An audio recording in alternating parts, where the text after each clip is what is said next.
ભગવાનનું ભજન કરવું અને ભગવાનની સેવા કરવી એનાથી મોટી કોઈ વસ્તુ મનુષ્ય શરીર માટે નથી. બીજા જે શરીરો છે એને એના કર્મોની સજા છે, એને નવું કર્મ થતું નથી. માનો કે બળદ હોય, ભેંસ હોય, ગાય હોય, કોઈ પણ હોય, બીજા જીવો બધા મનુષ્ય સિવાયના બીજા બધા જીવો જે છે એ એના કર્મ ભોગવવા માટેનું છે. એને કર્મ નવું નથી થતું. ને આપણે નવું કરવું, કેવું કરવું એ આપણા હાથની વાત છે. એ ભગવાન કંઈ કહેતા નથી, એક સજા જ છે. એટલે આપણે આને સમજીએ કે આપણે શું ખરેખર કરવું જોઈએ. એવું যদি આપણે સમજાઈ જાય તો એ ભગવાનમાં ભાવ થાય છે. પરિવાર માટે તમે ગમે એવડી મહેનત કરો, ના કરવી એવું નથી કહેતો, કરવી જ, પણ ફરજ સમજીને કરવાની થાય. આપણે આપણું કરીને કરીએ છીએ ને એટલે આખી જિંદગી મહેનત કરીએ એવી બધી, અને એવી મહેનત કર્યા પછી એ તો સારું હોઈ જાય છે, બધું હોઈ જાય, કે આપણા હાથમાં તો રહેતું નથી. તો હું કામ કરવી છે? એનું કારણ એમ છે કે એ આપણા કર્મો લેણ દેણના જે છે, કોઈને આપવાનું છે, કોઈને લેવાનું છે, કોઈને કંઈક કરવાનું છે, એને હાટું થઈને આપણે કરીએ છીએ. એટલે એમાં બંધાવા જેવું નથી. એ થાય તો થાય, ના થાય તો થયું. તમને હું આપું કે 5 દિવસનું જન્મ થાય પછી 5 દિવસનું બાળક થઈને મરી જાય તો એને શું કારણ છે? હે ને? એ જીવના કર્મો જ છે. એમ આપણે કેટલું જીવીએ એ તો ખબર નથી, કર્મના હિસાબે જીવવાનું છે. તો એ જેટલું જીવવાનું હોય એટલું એ નથી જોવું. આપણે શું કરવું છે એ જો સમજાઈ જાય તો કામ પતે. ભલે ને હું તો કહું હમણાં અડધી કલાક પછી આપણે જવાનું થાય તો હું કે મજા તો છે નહીં, પણ આપણે કર્મ એવું કરીએ કે જ્યાં જઈએ ત્યાં જેનાથી આપણને શાંતિ મળે.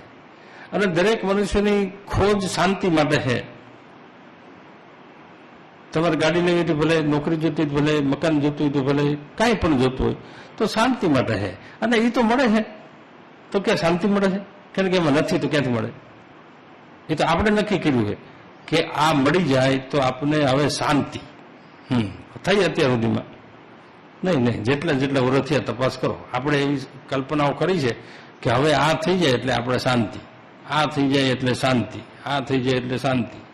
શાંતિ નહીં થાય, કારણ કે એ શાંતિનો રસ્તો નથી, એ વ્યવહારનો રસ્તો છે. અને વ્યવહાર કરવો પણ એમાંથી શાંતિની અપેક્ષા છે એ તો અજ્ઞાનતા છે. શાંતિ ભગવાનના શરણ સિવાય, સદગુરુના શરણ સિવાય શાંતિ મળે નહીં. શાંતિ છે જ ત્યાં, તો બીજે તો ક્યાંથી મળે? પણ આપણે એનો અનુભવ નથી કરતા. ભગવાન જુદા હોય જ નહીં. ભગવાન સર્વવ્યાપક છે કે નથી? હે ને? હા, તો એને કોણ ના પાડી શકે? એટલે ભગવાનને કીધા કરતુમ અકર્તુમ અન્યથા કરતુમ, એટલે હું વિચારવાનું. હે ને? કરતુમ એટલે કરે છે એ જ કરે, નથી કરતા એ કઈ નથી કરતા. અને થાય છે કે નથી થતું એમાંથી જે ગમે એ કરે છે એને અન્યથા કરતુમ કહેવાય. જોકે નહીં સમજાય તો સારું. જે શક્ય નથી, જે વાતને તમે વિચારી ના શકો, જે વાત બને છે એવું તમે જોયું જ નથી કોઈ દી, એવું જે કરે એ ભગવાન જ કરે, બીજું કોઈ કરે, એટલે એને અન્યથા કરતુમ કીધું. ને જે જોયું છે એ કરે છે, એ ભગવાન કરે. અને ભગવાન આમ જો તો નિર્લેપ છે એટલે કાંઈ કરતા નથી. હવે આમાંથી આપણે ક્યાં છીએ? જો આપણે કંઈક ભગવાન વરસાદ કરે તો થાય, એટલે વરસાદ ભગવાન કરે છે? કોણ કરે છે? ઇન્દ્ર કરે છે ને? એ એનો માણસ છે કે ભગવાન જ કરતા. આ દાખલા તરીકે નરેન્દ્રભાઈ મોદી એ કઈ આખા દેશમાં થોડા પૂગે?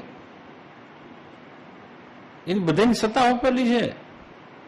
તો આ સત્તા હોપી એને વળવી ગયા આપણે. ઓલા પાવરને સમજતા નથી. એ કે ઓલા પીએસઆઈ આપણા મિત્ર છે, કઈ કામ હોય તો કેજો. હે ને? વાત છેડો અડતો હોય તો આનું શું કે કામ છે તમારે? હે ને? એટલે એ વાત આપણે નથી જાણતા, અથવા તો એવું નથી વિચારી શકતા, તો એમાં જાતા જ નથી. આપણે આ બધું ગમે છે એટલે એને ના ગમાડવું એવું નથી કહેતો. એમાં ચોટવું છે ને એ અજ્ઞાન છે. તમને તમારા દેહથી કઈ વસ્તુ પ્રિય લાગે નહીં, બોલો ખરા. હે ને? તો એ દેહની અંદર જે રમણ કરે છે એ કેવો હોય છે તમે વિચાર તો કરો. પણ એનાથી આપણે પ્રેમ નથી, આપણને ખાલી દેહથી પ્રેમ છે. એટલે ઈ અજ્ઞાન છે. આ દેહ જેને બનાવ્યો છે, જેમાંથી બન્યો છે, એનું સંચાલન કરે છે, એની યારે આપણે શું લેવા દેવા છે? કાંઈ નહીં. એ કે આ અમારા હગા થાય, હાલ્યો તો શું કરવાનું? ઓલો હગો નથી, આ બધું કરી દે છે, એ હગો નથી, તો એની યારે કઈ લેવા દેવા નહીં. એટલે આ આપણી ભૂલ થાય છે. હગા કોઈ હોય નહીં. જીવનો હગો ભગવાન સિવાય કોઈ નહીં. દેહના હગા છે તો દેહ તો એને હરગાવી દે ને આપણો હરગાવી દે તો આપણી પાસે રીવ હું. હા ને, આ બધું બહુ વિચારવાનું છે. એટલે હું એવું નથી કહેતો કે આ બધું છોડીને નહીં જવું, એવી વાત નથી. આમાં એમ જલસો મારો, પણ તમે એમાં તમે ચોટી ન જાઓ.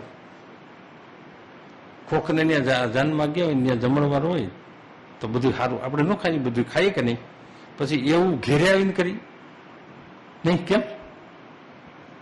નકર તો ભારી મજા આવી. આ એવું છે, આ કોકની જાનમાં જ આવ્યા છે એમ સમજો ને. એટલે એવી રીતે આપણું નથી મારું કહેવાનું. આ તો જેનો પ્રસંગ છે એનું છે ને. આ જગત જેનો પ્રસંગ ભગવાનનું છે જગત, હા તો એમાં રહ્યો એને ક્યાં ના છે, એમાં વીર જવું એવું નથી કહેતો.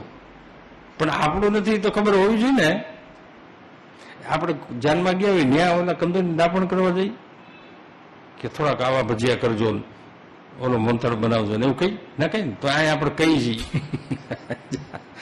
કોકને મહેમાન થઈને ગયા હોય ને એવું કહેવાય ના કહેવાય ને. તો અહીંયા 60, 70, 80, 90 વર્ષના મહેમાન છીએ એટલે એવું કઈ ના કરાય. જે આવે ને એ ખાઈ લેવે, એનો જલસો મરાય એ બરાબર. પણ કાંઈ કહેવાય નહીં, અને કહીએ ને તો ઓલા માને નહીં. એ કહી દે કે તમારું છે, કહી દે ને ખર્ચો હોય કે અમે કરીએ, તમારે શું ડાપણ કરવાનું એમ થાય ને. એમ ભગવાને આપણને બધું આપ્યું છે. આપણે 60, 70, 80, 90 વર્ષના 100 વર્ષના વધીને એટલી મહેમાન ગતિ આમાં રહેવાય.